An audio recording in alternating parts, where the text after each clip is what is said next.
WrestleMania Backlash 2022 was awesome. What is going on, guys? BrettO Live back with another video, and today in this video we are going to be going over WrestleMania Backlash here in 2022. This is the Backlash after the Showcase of Immortals, Wrestlemania.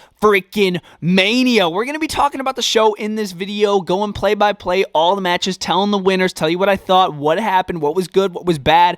We're going to jump into it. Of course, it isn't an action figure setup style, of course, because I'm pretty noticeable for the action figure setup, so I always make sure to do these in setup style, so definitely check out the action figure setup playlist. I'm going to have it at the end of the video, and without further ado, let's jump into WrestleMania Backlash. Starting over here, we opened up the show. Yes, opened up the show with Cody Rhodes versus Seth Rollins, the rematch from WrestleMania. And dude, I loved this match, bro. Literally, it was everything it was at WrestleMania, even a little bit more here. Obviously, it wasn't as crazy as WrestleMania, because WrestleMania, we didn't know Cody was coming out, so I think we were all in the moment then, and we were like, oh my god, this is insane, because like Cody, we didn't really know that for sure he was coming.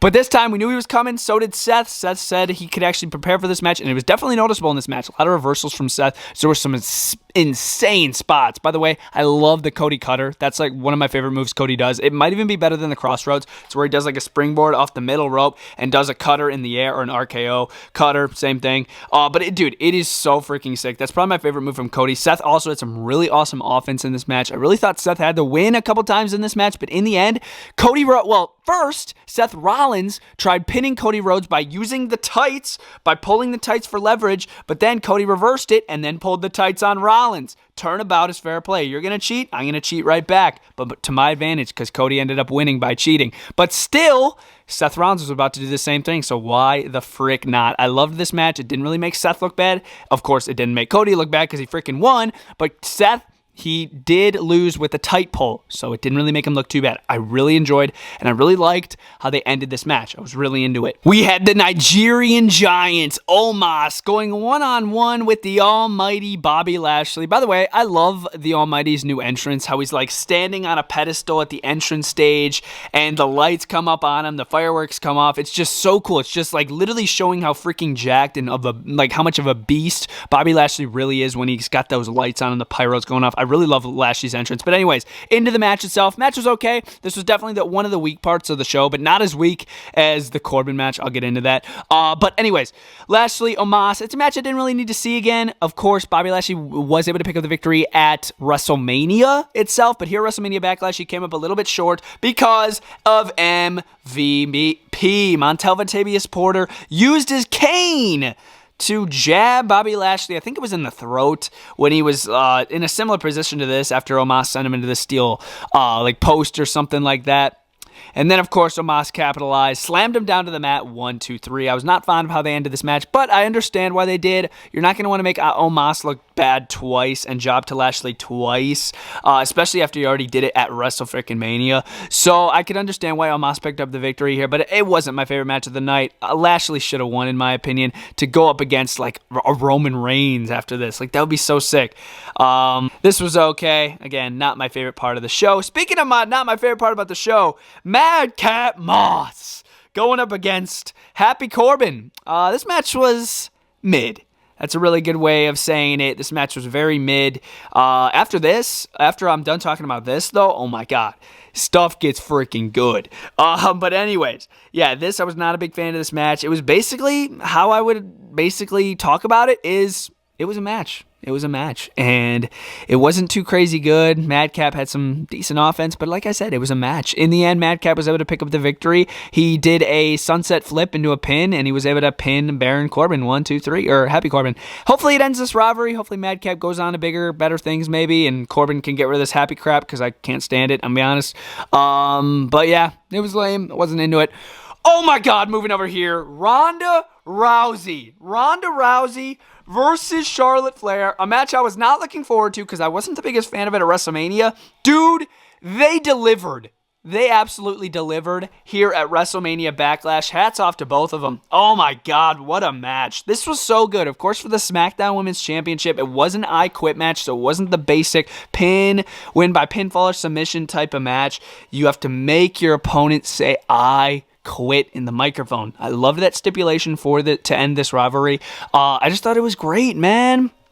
During the match, Pat McAfee had me dying laughing. He said, "Is that the Fiend in the front row?" Because there was some kid dressed up as the Fiend. And then Ronda grabs the microphone. Pat McAfee's like, "Is Ronda gonna cut a promo?" I'm like, hopefully not, because that would ruin it.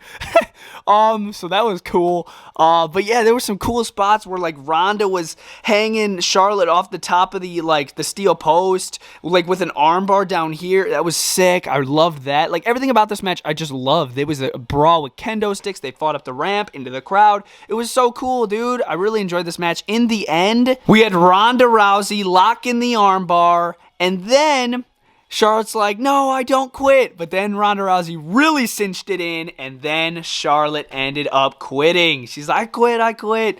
So then Ronda becomes SmackDown Women's Champion, which I absolutely loved. It was so cool. Hats off to Ronda Rousey. I'm interested to see who her next opponent's going to be. Literally, who can Ronda go up next against? Because nobody can beat Charlotte.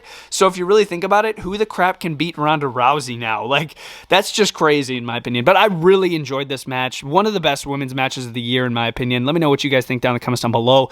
Moving over here. Oh, this was good too. Edge versus AJ Styles one-on-one. I enjoyed this match.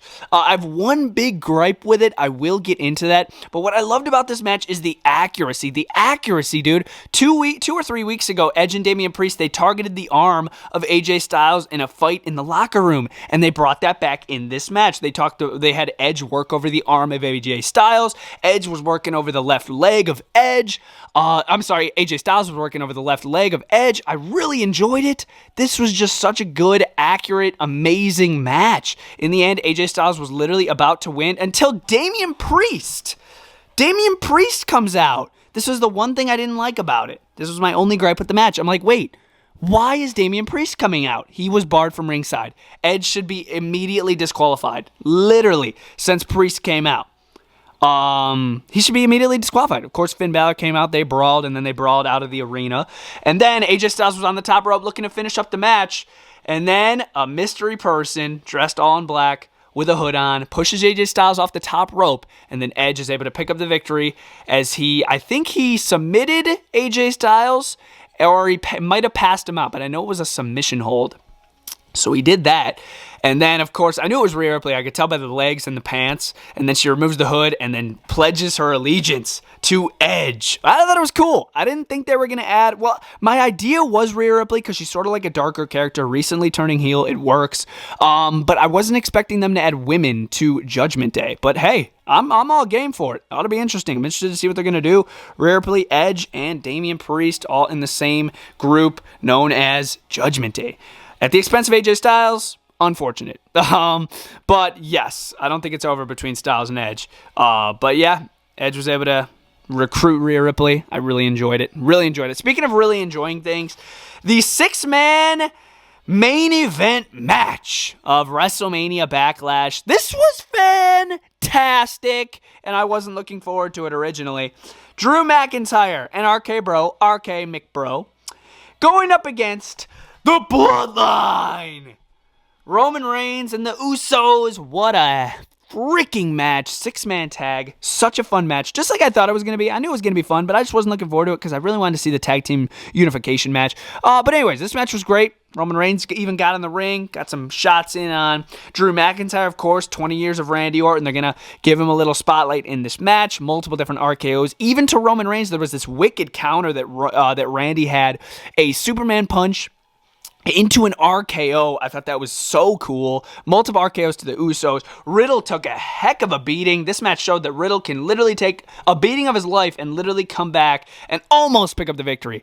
In the end, Roman Reigns was able to neutralize Drew McIntyre by sending him through the table, and then he was also able to neutralize Randy Orton with a Superman punch off the steel steps. And then it was all Riddle, center of the ring, looking like he was about to take out the Usos until the Uso was on the top rope, jumps off the top rope, RKO! From Riddle. Riddle looks like he's about to pick up the victory, but nor did we know. Roman Reigns made the tag. Roman Reigns gets in the ring. Spear on Riddle. 1, 2, 3. The Bloodline pick up the victory, dude. The Bloodline, so unstoppable. The Usos, Roman Reigns and Paul Heyman, they pick up the victory. What a match. I loved it so much. I'm happy that the Bloodline won, made Roman look amazing. Do I think it's done between Roman and Drew and the Usos and RK Bro? RK Bro and Usos, maybe. Drew and Roman, no way. I think that's going to continue. But yeah, I love this match. And Roman and the Usos, the Bloodline. I freaking love the Bloodline, dude. Literally the best thing going on in WWE right now. Up there with Judgment Day. I'm just interested in Judgment Day. I'm into it. But yeah, guys, that has been WrestleMania Backlash 2022, the review, the results video. I really hope you guys enjoyed this video. Please, please, please comment down below what you guys think of the show. Not too many people comment anymore on these videos. Drop down in the comments down below. What did you guys think of WrestleMania Backlash? I really enjoyed it. My favorite match was probably the 6-man tag. That one, even though Cody and Seth was good, a lot of the other matches were good. So was Ronda and Charlotte. Hats off to that one. That was really good too. But the 6-man tag, that was so freaking fun. I really enjoyed that match. But yeah, WrestleMania Backlash was absolutely kick butt. If you guys haven't watched the show, I definitely recommend you do. And I really hope you guys enjoyed this video. BrettO Live out.